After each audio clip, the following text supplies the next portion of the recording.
Hey, what's up, guys? You're listening to the It Takes a Village podcast. I'm Ashley, your host. This is where the struggles are real, the callings are heavy, the kids are sticky. We come together because it takes a village, and this is your tribe.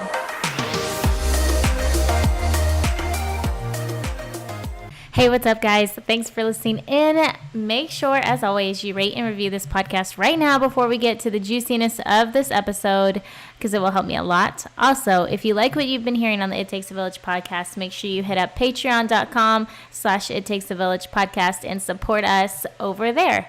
So today I want to talk about New Year's resolutions, because it's what everybody is thinking about right now. And maybe you aren't. Maybe it's not a big deal because you've failed so many in the past that you're not making it a big deal this year.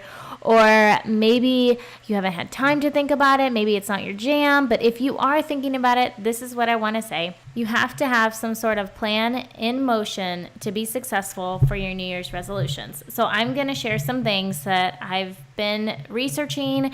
Also, I've talked to my husband about this. Even though I made fun of him, he made a graph on my window with an expo marker explaining to me goal setting, and it's actually pretty good. So Hubs, you know I love you, and you're a genius, and that's why I laugh, but then I secretly write down your notes. So here are some tips. Let's get to it. So first off, I think to have a successful New Year's resolution, you need to have a plan. It can't just be, I'm going to stop eating gluten tomorrow. Our goals do not have to be immediate, and setting ourselves up for a goal like that is setting ourselves up for failure. So I think one of the biggest and most common ways people set goals is to use the SMART method. So making your goals specific, measurable, achievable, results focused, and time bound. So instead of saying, I'm going to read more this year, it's, I'm going to read more books 7 or 5 days out of the week for 30 minutes each day after I have dinner and the kids are in bed, and, that kind of thing. Also, I think that you need to realize that we don't want to choose goals to change who we are, but that we want to choose goals that impact who we are, and that we are just growing as people. Like, you don't want to, I don't know if it's a mental thing to where when we're trying to turn ourselves into something else, and almost immediately it backfires on us. And so I think that the process that we should think about is growing slowly instead of trying to change ourselves quickly. So for everyday goals, like you and I, our goals should be small and specific, and they should meet the SMART rule. Another thing to think about is, what are the major needle moving things that need to happen to achieve these goals? So for me, I'm going to do both kinds of goals, big and specific, because I want long-term huge things to happen, and I'm being realistic with that and knowing that it's not going to happen tomorrow or next week or in months, but I'm thinking 3 years from now, what do I want to have? And then I need to work backwards for those big goals, and then plan what it will take for me to get there. So that is for like bigger goals. I don't know, like maybe in 3 years you guys want to be debt free. So then you need to work backwards at what does that look like? How do we get there in 3 years? That's not something you can do in like a year unless you're balls to the wall, and it takes a special kind of person. It takes a special kind of commitment. And most of us, with our craziness and all the things, we just can't do it. And also, if you plan for long term and you achieve it short term, there's nothing that you've lost. You've gained something so great, and you don't even realize it. Versus if you're choosing like these short term goals and you don't meet it, then you feel like a failure, and then you're giving up, and then your chances of trying to reach that goal again are pretty slim. So for me, I'm thinking big, specific goals, especially for my business, for this podcast, for the blog, and then giving myself a realistic timeline, like 3 years or a year or something like that, and then working backwards at what it takes to get me there. So for smaller everyday goals, I'm thinking small and specific. I'm applying the SMART idea of specific, measurable, achievable, results focused, and time bound. And then also keeping in mind those major needle moving things that need to happen for me to achieve those goals with my both big and small ones. And I think for us mamas, this especially is being aware of the season that you're in and being okay when the season changes and how we are making progress changes. I think that we get so caught up, especially when it comes to dieting. I've noticed this.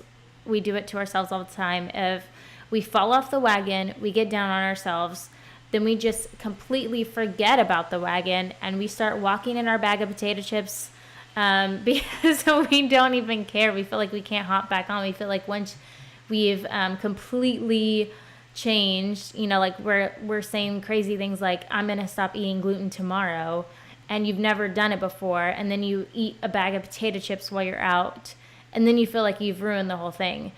For one, I think that we shouldn't be setting ourselves up for such a drastic goal. Like if you've never had a period where you've gone without gluten completely, making a goal of I'm going to stop eating gluten tomorrow all the way is impossible almost. For me, I think I was able to quit gluten immediately because it was a health, almost like a life or death situation. I felt awful, and it was imperative for my health that I stop right now.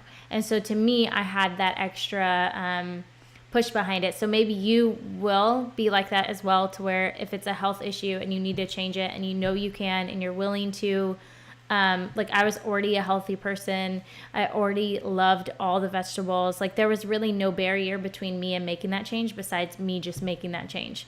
But for most of us, you don't want to say, I'm going to go from never working out to I'm going to work out at the gym every single day for 30 minutes a day. And not expect yourself to fail at that. I think, it's starting the whole from the couch to 5K thing. That whole idea came because everybody was just going from being so sedentary to all of a sudden I'm going to run a marathon, and then you can't do it, and then you wonder why. But it's more like I'm living a sedentary lifestyle, and then I'm going to walk a mile today. Next week, I'm going to walk 2 miles.